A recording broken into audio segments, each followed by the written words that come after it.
നിലമ്പൂരിലെ ഉപതെരഞ്ഞെടുപ്പാണ് ഇപ്പോൾ പ്രധാനപ്പെട്ട ചർച്ചാ വിഷയം. ഇതിൽ ഇടതുമുന്നണിയുടെ സ്ഥാനാർത്ഥിയായിട്ട് അവതരിപ്പിച്ചേക്കുന്ന എം സ്വരാജാണ്. എം സ്വരാജ് നേരത്തെ തൃപ്പൂണിത്തുറയിൽ മത്സരിച്ച് പരാജയപ്പെട്ടയാളാണ്. അങ്ങനെ ഒരാളെ വീണ്ടും കൊണ്ട് നിലമ്പൂരിൽ മത്സരിപ്പിക്കുന്നു. ഇവിടെ നമ്മൾ മനസ്സിലാക്കേണ്ട ഒരു കാര്യം, ഈ പിണറായി വിജയൻ്റെ മരുമകൻ മുഹമ്മദ് റിയാസിൻ്റെ വളർച്ചയ്ക്ക് തടസ്സമാകാൻ സാധ്യതയുള്ള ഒരു ബുദ്ധിജീവി പരിവേഷമുള്ള നേതാവാണ് എം സ്വരാജ്. അപ്പോൾ സ്വരാജിനെതിരെ ആര്യാടൻ ഷൗക്കത്തിനൊരു വിജയം നേടാൻ കഴിഞ്ഞാൽ വേണമെങ്കിൽ സ്വരാജിനെ ഒതുക്കാൻ പറ്റും. അപ്പം വരുന്ന നിയമസഭാ തെരഞ്ഞെടുപ്പിലോ വരുന്ന തെരഞ്ഞെടുപ്പ് കാലഘട്ടങ്ങളിലോ ഒക്കെ തന്നെ ഈ സ്വരാജിനെ മൂലക്കിരുത്താനുള്ള ഒരു പിണറായിയുടെ തന്ത്രം, ഒപ്പം മരുമകനെ വളർത്താനുള്ള ഒരു നീക്കം, അങ്ങനെ നമുക്ക് വിലയിരുത്താൻ പറ്റുമോ? ഈ മാർക്സിസ്റ്റ് പാർട്ടിയുടെ മൂവ്മെൻ്റ് എന്ന് പറയുന്നത് സാധാരണ പൊതുജനങ്ങൾക്കോ ഓപ്പോസിറ്റ് പാർട്ടികൾക്കോ കൃത്യമായിട്ട് എപ്പോഴും വിലയിരുത്താൻ സാധിച്ചിട്ടില്ല. കാരണം കുതന്ത്രങ്ങളുടെ അല്ലെങ്കിൽ മൂവ്മെൻറ്റുകളുടെ ഏറ്റവും നല്ല പൊളിറ്റിക്സ് കൃത്യമായിട്ട് അറിയുന്ന, കുറേ ചർച്ചകളൊക്കെ ചെയ്തു വരുന്ന സംഭവങ്ങൾക്ക് ചിലപ്പോൾ ഓപ്പോസിറ്റായിട്ടും ഒക്കെ സംഭവിക്കാവുന്ന സംഭവങ്ങളാണ്. ഇത് പണ്ട് കാലത്തുണ്ടായിരുന്ന ഒരു മാർക്സിസത്തിൻ്റെ ഒരു നിലപാടല്ലല്ലോ ഇപ്പോഴുള്ളതൊക്കെ. അപ്പോൾ മിക്കവാറും തീരുമാനങ്ങൾ എടുക്കുന്നത് വ്യക്തിഗത സ്വാതന്ത്ര്യ താല്പര്യങ്ങൾക്ക് വേണ്ടിയിട്ട് മാത്രമായിട്ട് മാറുന്നു. അതിൽ നിലമ്പൂരിനെ സംബന്ധിച്ചിടത്തോളം വോട്ട് ഷെയർ നോക്കിയാൽ എം സ്വരാജിന് കിട്ടാവുന്ന വോട്ടിൻ്റെ എണ്ണം പൊതുവെ കുറവാണ്. അത് കമ്മ്യൂണിറ്റി ബേസ്ഡ് ആയിട്ടുള്ള ഒരു പോളറൈസേഷനും, അതുപോലെ ആര്യാടൻ ഷൗക്കത്തിൻ്റെ ഒരു നിലനിൽപ്പ് എന്ന് പറയുന്നത്, അല്ലെങ്കിൽ അദ്ദേഹത്തിൻ്റെ ഒരു എക്സിസ്റ്റൻസ്, അല്ലെങ്കിൽ അദ്ദേഹത്തിൻ്റെ കഴിവെന്ന് പറയുന്നത് പാരമ്പര്യമായിട്ട് കിട്ടിയിട്ടുള്ള കുറേ ഒരു ക്രെഡിബിലിറ്റി ഉണ്ട്.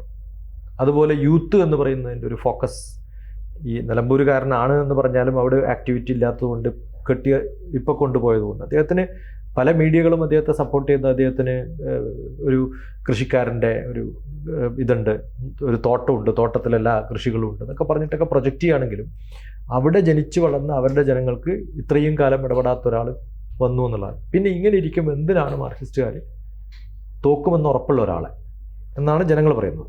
അവനാണ് സാധ്യതയും. അപ്പോൾ അൻവറിനെതിരെ എന്ന് പറയുന്നതിൽ വേറെ ആര് ഇത്രയും ധൈര്യത്തിൽ പോയി നിർത്താൻ പറ്റിയ ഒരാളാരാണ്? അൻവർ മിക്കവാറും നിൽക്കുമ്പോൾ നമുക്ക് കൃത്യമായിട്ട് അറിയും LDFൻ്റെ വോട്ടുകളാണ് അൻവറിലേക്ക് പോവുക. UDF നിന്ന് അൻവറിലേക്ക് പോകാനുള്ള വോട്ടുകൾ വളരെ കുറവാണ്. ഇനി അൻവർ നിന്നതുകൊണ്ട് തിരിച്ചു ചിന്തിക്കുന്നവർ ഒരിക്കലും മാർക്സിസ്റ്റ് പാർട്ടിക്കോ അല്ലെങ്കിൽ LDFനോ ചെയ്യുന്നത് പകരം UDFന് ചെയ്യാനാണ് സാധ്യത.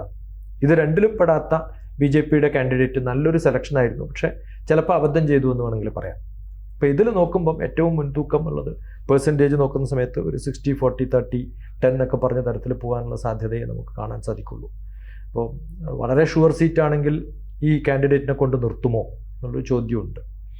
അപ്പോൾ ഒരു പരാജയം കഴിഞ്ഞ് അടുത്ത സ്റ്റെപ്പിൽ തന്നെ വേറൊരു റീഎലക്ഷൻ വരുമ്പോൾ മാത്രം ഈ കാൻഡിഡേറ്റിനെ കൊണ്ടു നിർത്താൻ എന്താണ് കാരണം?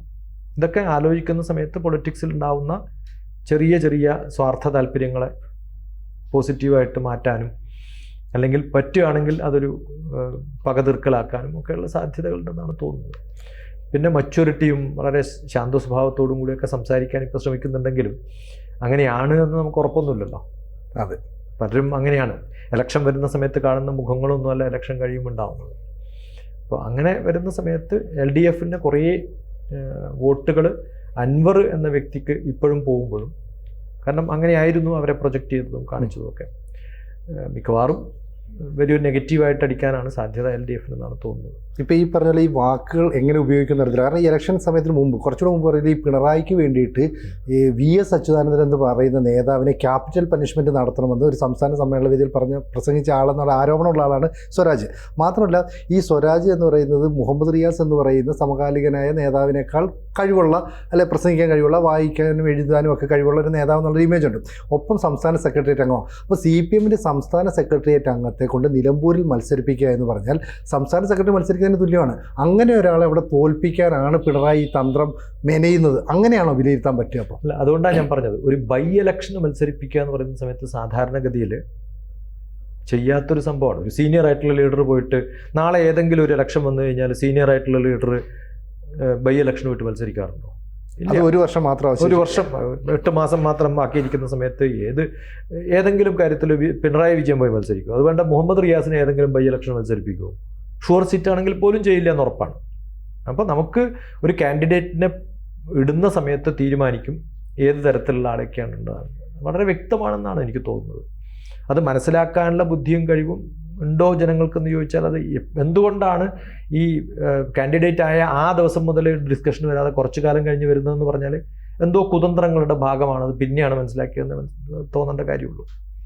ഈ പിണറായി വിജയൻ എന്ന് പറയുന്ന ഒരു നല്ല നേതാവായിരുന്നു. ആ ജനറൽ സെക്രട്ടറി ആയിട്ടിരിക്കുന്ന സമയത്ത്, അല്ലെങ്കിൽ പാർട്ടിയെ നയിക്കുന്ന സമയത്ത്, മുഖ്യമന്ത്രി ആയപ്പോഴും പാർട്ടിയും അതുപോലെ അധികാരവും ഒരുപോലെ കൈയാളി മുന്നോട്ട് കൊണ്ടുവന്നു. പല ആളുകളുടെ എതിർ ശബ്ദങ്ങളെ അടിച്ചമർത്തി. അതുകൊണ്ട് തൻ്റെ പിൻഗാമിയായിട്ട് മരുമകനെ കൊണ്ടുവരാമെന്നത് ചിന്തിക്കുന്നു പോസിറ്റീവായിട്ട് കാര്യം. പക്ഷേ ഈ തന്ത്രങ്ങളൊക്കെ കണ്ടുപഠിച്ച അദ്ദേഹത്തിൻ്റെ കൂടെ പ്രവർത്തിച്ച മറ്റ് നേതാക്കളില്ലേ? പിണറായി വിജയൻ്റെ ഒരു കാലം ഇന്നല്ലെങ്കിൽ നാളെ മാറിയാൽ ഈ റിയാസിനെ അടിച്ചമർത്താൻ ഇതേ പാതയിലൂടെ സഞ്ചരിച്ചു വന്ന നേതാക്കൾക്ക് കഴിയില്ലേ? അപ്പോൾ ഈ എടുക്കുന്ന പ്രയത്നം മുഴുവൻ വെറുതെ ആയിപ്പോയില്ലേ? അല്ല, നമുക്ക് നമ്മുടെ ഒരു കമ്പാരിസൺ വരുന്ന സമയത്ത് EK നായനാർ ഉണ്ടായിരുന്ന ഒരു പാർട്ടിയാണ്. അദ്ദേഹത്തിൻ്റെ ഒരു ജനപിന്തുണ എന്ന് പറയുന്നത് ആരെതിർത്താലും അതിനെയൊക്കെ ചിരിച്ചു തള്ളാൻ സാധിക്കുന്ന, എല്ലാവരുമായിട്ടും നല്ല റിലേഷൻഷിപ്പ്, ജനങ്ങളുമായിട്ടും ബാക്കി എതിർ പാർട്ടിക്കാരുമായിട്ടും, അന്ന് കരുണാകരനും EK നായനാരൊക്കെയുള്ള റിലേഷൻഷിപ്പ് നമ്മൾ കാണുന്ന തരത്തിൽ ഇപ്പം ഇഫ്താർ പാർട്ടിക്കോ അല്ലെങ്കിൽ എവിടെയെങ്കിലുമൊക്കെ സമ്മേളനം കൂടുമ്പോൾ കൂടെ കാണുന്ന ഷെയ്ക്കാൻഡ് കൊടുക്കുന്ന ബന്ധമല്ല ഇന്നത്തെ കോൺഗ്രസ് നേതാക്കന്മാരോ അല്ലെങ്കിൽ മുസ്ലിം ലീഗ് നേതാക്കന്മാരോ പിണറായിയോടുള്ള ഒരു അവരുടെ ഉള്ളിലുള്ള ഒരു അടുപ്പമില്ലായ്മ പണ്ട് മാർക്സിസ്റ്റ് നേതാക്കന്മാർക്ക് ഉണ്ടായിരുന്നില്ല. അത് കഴിഞ്ഞ് എനിക്ക് തോന്നുന്നു പിന്നെ അച്യുതാനന്ദന് ശേഷമുള്ള ഒരു കാലഘട്ടം എന്ന് പറയുന്നത് ഒരു ഏകാധിപതിയുടെ, ആൾക്കാരുമായിട്ട് ഒരു സ്നേഹമില്ലാത്ത, അനുകമ്പയില്ലാത്ത, ആരോടും ഇത്തരത്തിലുള്ള ദൃഷ്ടികോണിലൂടെ മാത്രം സംസാരിക്കുകയും പ്രവർത്തിക്കുകയൊക്കെ ചെയ്യുന്ന എനിക്കൊന്ന് പാർട്ടിക്കാർക്ക് തന്നെ മടുത്തിട്ടാവും. അപ്പോൾ ചിലപ്പോൾ അവരുടെ പിന്നാലെ കൊണ്ട് നടക്കുന്നത് ഒരു ഭയം കൊണ്ടുകൂടി ആവാൻ സാധ്യതയുണ്ട്. അത് മുഹമ്മദ് റിയാസിന് പിടിച്ചു നിർത്താൻ സാധിക്കുമോ എന്ന് ചോദിച്ചു കഴിഞ്ഞാൽ ഈ കാലഘട്ടം കഴിഞ്ഞ് കഴിഞ്ഞാൽ ഈ പാർട്ടിയുടെ തന്നെ ഒരു നാശത്തിൻ്റെ തുടക്കമാവും. അല്ലെങ്കിൽ 2 ജയരാജന്മാർ കണ്ണൂരിന്ന് ചെയ്യുന്നത് പോലെയൊന്നും ചെയ്യാൻ പറ്റിയ നേതാക്കന്മാർ ഇന്ന് ഫുള്ളില്ല. ഗോവിന്ദൻ മാസ്റ്ററും 2 ജയരാജന്മാരും പിണറായിയും കഴിഞ്ഞാൽ MA ബേബിക്കോ അല്ലെങ്കിൽ ബാക്കിയുള്ളവർക്കോ ചെയ്യാൻ പറ്റുന്ന മാർക്സിസം അല്ല കേരളത്തിലെ മാർക്സിസം. അപ്പോൾ അതിന് വേറെ തന്നെയുള്ള ഒരു ചൊവ്വയും ചുവടുവെപ്പും പയറ്റാനുള്ള കഴിവൊക്കെ വേണം. അതെനിക്ക് തോന്നുന്നു കേരളത്തിൽ ഉണ്ടാവാൻ സാധ്യത കുറവാണ്. ആര്യാടൻ മുഹമ്മദ് എന്ന് പറയുന്ന ഒരു നേതാവ്, ആ മുസ്ലിം ഭൂരിപക്ഷമുള്ള ജില്ല എന്നാണ് നമ്മൾ മലപ്പുറത്തെ പൊതുവെ കരുതുന്നതെങ്കിലും നിലമ്പൂർ മണ്ഡലം അങ്ങനെയല്ല. ഈ നിലമ്പൂർ, വണ്ടൂർ തുടങ്ങിയ മണ്ഡലങ്ങളിൽ കോൺഗ്രസിനെ നിലനിർത്തിയത് ഈ ആര്യാടൻ മുഹമ്മദ് എന്ന് പറയുന്ന ഒറ്റ നേതാവിൻ്റെ കപ്പാസിറ്റിയിലാണ്. അതിനുശേഷം ആ സമയത്ത് തന്നെ ആര്യാടൻ്റെ മകൻ ഷൗക്കത്ത് അവിടെ നഗരസഭയുടെ ചെയർമാനായിട്ടൊക്കെ വരികയും ചെയ്തു. പക്ഷേ കഴിഞ്ഞ തവണ ആരും ഞെട്ടിക്കുന്ന രീതിയിൽ അവിടെ LDFനെ നഗരസഭയുടെ ഭരണത്തിലേക്ക് എത്തിക്കാൻ കഴിഞ്ഞു. അതിന് പിന്നെ പ്രവർത്തിച്ച അൻവറ. അപ്പോൾ ആ ഇടതുപക്ഷത്തെ നേതൃത്വത്തെ മുഴുവൻ അൻവറിലേക്ക് എത്തിക്കാൻ കഴിഞ്ഞു. പൈസ ഇറക്കിയിട്ടുണ്ടാവും, അദ്ദേഹത്തിന് സ്വാധീനം ഉണ്ടാവും, ഒക്കെ ചെയ്യാം. ഈ അൻവറിൻ്റെ സ്വാധീനം കൊണ്ട് LDFനെ അടുപ്പിച്ച് നിർത്തിയിട്ടുണ്ടെങ്കിൽ എന്തുകൊണ്ട് ഇപ്പോഴും LDFനെ ഒപ്പം നിർത്താൻ അവിടുത്തെ നേതൃത്വത്തിന് കഴിയുന്നില്ല? അല്ല, ഈ മുഴുവൻ ജനങ്ങളെ ഒപ്പം നിർത്തണ്ടേ? നമ്മുടെ കേരളത്തിൽ ഈ തീരദേശങ്ങളിലുള്ള പൊളിറ്റിക്സും മലമ്പ്രദേശങ്ങളുടെ പൊളിറ്റിക്സും നോക്കിയാൽ എൻറ്റയർലി ഡിഫറൻ്റാണ്. ആൾക്കാരുടെ ടെമ്പറാമെൻറ്റ് ഡിഫറൻ്റാണ്. അവരെ പെട്ടെന്ന് കയ്യിലെടുക്കാൻ സാധിക്കുന്ന ഒരു ആൾക്കാർ പോകുന്ന സമയത്ത് ചിലപ്പോൾ അവർ പെട്ടെന്ന് ആ വലയിൽ പെട്ടുപോകും. അപ്പോൾ അൻവറിന് അവരെ ഇൻഫ്ലുവൻസ് ചെയ്യാൻ സാധിച്ചിട്ടുണ്ട്. അതേ സമയത്ത് ആര്യാടൻ എന്ന് പറയുന്ന വലിയൊരു വ്യക്തി കുറേ കാലം ചെയ്തതൊക്കെ അവർ പെട്ടെന്ന് മറക്കാനും സാധിച്ചു. പക്ഷേ അവർക്ക് തന്നെ രണ്ടാമതും ഒരു റിയലൈസേഷൻ വന്നതാണ്.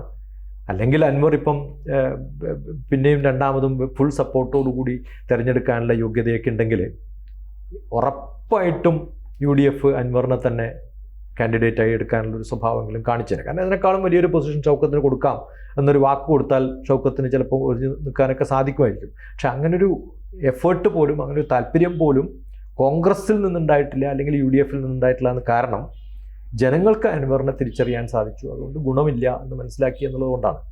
പുറമേയുള്ള ഈ മീഡിയയിലുള്ള ഒരു സർക്കുലേറ്ററി ആയിട്ടുള്ള വൊക്കാബുലറിയും ജർഗുലറിയും ഒഴിച്ചാൽ ജനങ്ങൾക്ക് ഗുണമുള്ള എന്തൊക്കെ ചെയ്തു എന്ന് ചോദിക്കുമ്പോൾ പലപ്പോഴും ആര്യാടൻ തുടങ്ങിയിട്ടുള്ള ചില പദ്ധതികളും, തീർക്കാൻ പറ്റാത്ത കുറച്ച് പദ്ധതികൾ കുറച്ച് സമയവും, കുറേ തരത്തിൽ വാക്കുകൾ കൊടുത്തിട്ടൊന്നും തീർക്കാൻ പറ്റാത്തതും ഒക്കെയുള്ള കുറേ കംപ്ലയിൻറ്റ്സ്. എന്ന് വെച്ചാൽ പിണറായിയുടെ കാലഘട്ടത്തിൽ ഉണ്ടായിരുന്ന ഒരു MLA ഏതെങ്കിലും ഒരു മുഖ്യമന്ത്രിയുമായിട്ട് ടഗ് ഓഫ് വാർ ഒരു ദിവസം കൊണ്ടല്ല, ഈ 3 വർഷം MLA ആയിട്ടിരിക്കുന്ന സമയത്തുള്ള ആ ടഗ് ഓഫ് വാർ ഉണ്ടായിരുന്നത് കൊണ്ട് തന്നെ ഇംപ്ലിമെൻറ്റ് ചെയ്യാൻ പറ്റാത്ത, സാങ്ഷൻ ചെയ്യാത്ത കുറേ പ്രോജക്റ്റുകൾ സഫർ ചെയ്തിട്ടുണ്ടാവും.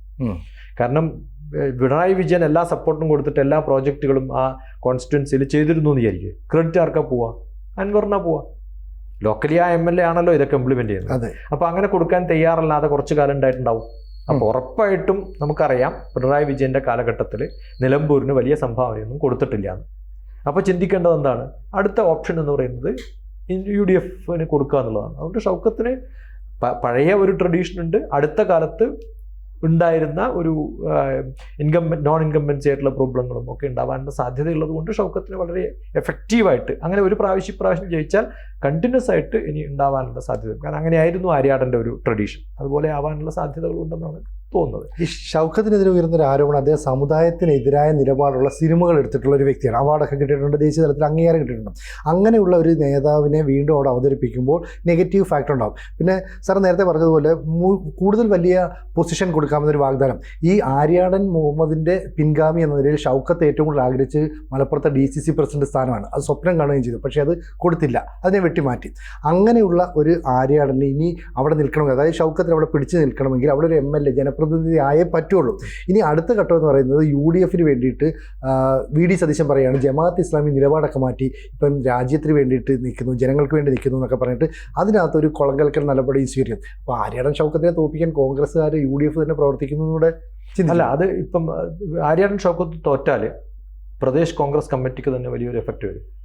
കാരണം അത് റെപ്രസെൻറ്റ് ചെയ്യുന്നത് സ്റ്റേറ്റ് കോൺഗ്രസിനെയാണ്, നമ്പർ 1. നമ്പർ 2, യൂത്തിൻ്റെ ഇടയിൽ ആര്യാടൻ്റെ സിനിമയ്ക്ക് ഉണ്ടായിട്ടുള്ളത് വലിയൊരു സാങ്ഷനാണ്. അത് ചിലപ്പോൾ ട്രഡീഷണൽ ആയിട്ടുള്ള ഓർത്തഡോക്സ് ആയിട്ടുള്ള മുസ്ലിംസിന് കുറച്ച് വിരോധം ഉണ്ടെങ്കിലും യൂത്ത് എപ്പോഴും ഇത്തരം ചിന്തകളെയൊക്കെ റവല്യൂഷണറി ആയിട്ട് മാറ്റം വരുത്തണമെന്ന് ആഗ്രഹിക്കുന്ന കുറേ മുസ്ലിം കമ്മ്യൂണിറ്റിയിലുള്ള ആൾക്കാർക്ക് ക്രിയേറ്റീവായിട്ടുള്ളൊരു മനുഷ്യൻ. ഞാൻ ആര്യാടൻ ഷൗക്കത്തിൻ്റെ പ്രോഗ്രാമിൽ നിലമ്പൂരിൽ തന്നെ പോയിട്ടുണ്ട്. അത് യൂത്ത് ഫെസ്റ്റിവൽ അല്ല, വയസ്സന്മാരുടെ ഫെസ്റ്റിവലിന് വേണ്ടിയിട്ടാണ്. ഇപ്പോൾ കുട്ടികളുടെ ഫെസ്റ്റിവലിൽ അച്ഛനും അമ്മയും കുട്ടികളെ സ്റ്റേജിലേക്ക് തള്ളിവിടുന്നത് പോലെ അച്ഛനും അമ്മയും ഡാൻസ് ചെയ്യാൻ വേണ്ടി കുട്ടികൾ അച്ഛനും അമ്മയെയും സ്റ്റേജിലേക്ക് തള്ളിവിടുന്ന ഒരു പ്രോഗ്രാം ഓർഗനൈസ് ചെയ്യുന്ന സമയത്ത് അവിടുത്തെ ഗസ്റ്റായിട്ട് ഞാൻ പോയിട്ടുണ്ട്. അപ്പോൾ നമുക്കറിയാം ചിന്തകളെ വ്യത്യസ്തമായിട്ട് ചിന്തിക്കാൻ കഴിവുള്ള കലാകാരന്മാരെയൊക്കെ ലോകം ആ സമയത്ത് കുറച്ചൊരു റെസ്ട്രിക്ഷൻസും എതിർപ്പൊക്കെ ഉണ്ടെങ്കിലും കുറച്ചുകൂടി ചിന്തിക്കുന്ന സമയത്ത് അടുത്ത ജനറേഷനിൽ വരുന്നത്, ഇപ്പോൾ ഇത് അടുത്ത ജനറേഷനായി, ഇതൊക്കെ നടന്നൊരു 2005-ലാണ്. അപ്പോൾ 20 കൊല്ലമാണ് ഒരു ജനറേഷൻ. 2025 ആകുമ്പോൾ ഞാൻ കാണുന്ന ഷൗക്കത്തിന് എൻറ്റയർലി ഡിഫറെൻ്റ് ആയിട്ടുള്ള ഒരു വ്യക്തിയായിട്ടാണ്. അപ്പോൾ അതിൻ്റെ ഒരു മെച്യൂരിറ്റിയും അതിൻ്റെ ഒരു മാറ്റവും ചിന്തകളും ഒക്കെ ഷൗക്കത്തിനുണ്ടായിട്ടുണ്ടാവും. അപ്പോൾ ഉറപ്പായിട്ടും നല്ലൊരു യൂത്ത് സപ്പോർട്ട് ഷൗക്കത്തിന് കിട്ടാനാണ്. ഇപ്പോൾ യൂത്തിന് വേണമെങ്കിൽ ആരെ സപ്പോർട്ട് ചെയ്യണമെന്ന് ചോദിച്ചു കഴിഞ്ഞാൽ മാർക്സിസ്റ്റ് ഇതേതര ചിന്തകളുള്ള അതിനെതിരായിട്ട് ചിന്തിക്കാൻ പറ്റുന്ന കുറേ പേര് ഷൗക്കത്തിനെ അല്ലാതെ അൻവറിനെ ആക്സെപ്റ്റ് ചെയ്യും, അല്ലെങ്കിൽ BJP കാൻഡിഡേറ്റിനെ ആക്സെപ്റ്റ് ചെയ്യും നമുക്ക് പ്രതീക്ഷിക്കാൻ വയ്യ. അതുകൊണ്ട് അങ്ങനെ ഒരു ഫാക്ടർ പോളിംഗ് ശതമാനം നല്ലപോലെ ഉണ്ടെങ്കിൽ ഷൗക്കത്തിൻ്റെ ചാൻസ് നല്ലപോലെ ഉണ്ടാവും. പോളിംഗ് ശതമാനം വളരെ കുറവാണെങ്കിൽ അത് എവിടെയാണ് തൂങ്ങുക എന്ന് നമുക്ക് ഇപ്പോഴും പറയാൻ പറ്റാത്ത അവസ്ഥയാണ്. പക്ഷെ എന്നാലും M സ്വരാജിനേക്കാളും സാധ്യത ഞാൻ കാണുന്നത് ഷൗക്കത്തിന് തന്നെയാണ്. എന്തായാലും തെരഞ്ഞെടുപ്പിൻ്റെ റിസൾട്ട് വരുമ്പോൾ നമുക്ക് മനസ്സിലാക്കാൻ കഴിയുന്ന ഒരു കാര്യം, റിയാസ് കുഴിച്ചാടുവോ സ്വരാജ് കുഴിച്ചാടുവോ? അതിന് സാധ്യത രണ്ടാളും അവസാനം കുഴിയിൽ തന്നെയാവും. കാരണം മാർക്സിസ്റ്റ് പാർട്ടി തന്നെ അവരുടെ സ്വന്തം കുഴി തോണ്ടുന്ന അവസ്ഥയിലാണ്. അവർ രണ്ടാളും ഒരേ കുഴിയിൽ വേണോ വ്യത്യസ്ത കുഴിയിൽ വേണോ എന്നുള്ള ചോദ്യത്തിന് ഉത്തരം പറയാൻ പറ്റാണ്ടുള്ളൂ. അല്ല, മുഖ്യമന്ത്രി എന്ന നിലയിൽ പാർട്ടിയുടെ തലപ്പത്തിരിക്കുന്ന ആളെന്ന നിലയിൽ മരുമകനെ സംരക്ഷിക്കാനാണ് ഈ കുഴി കുഴിച്ചത്. പക്ഷെ വീഴുന്നത് ആരാണ് എന്നുള്ള കാര്യം രണ്ടുപേരും വീഴാനുള്ള സാധ്യതയാണെന്ന് എനിക്ക് തോന്നുന്നു. നമുക്ക് കാത്തിരിക്കാം അല്ലേ. കൂടുതൽ വാർത്തകളും വിശേഷങ്ങളും നിങ്ങളിലേക്ക് എത്താൻ ABC മലയാളം സബ്സ്ക്രൈബ് ചെയ്യുക, ബെൽ ബട്ടണും അമർത്തുക.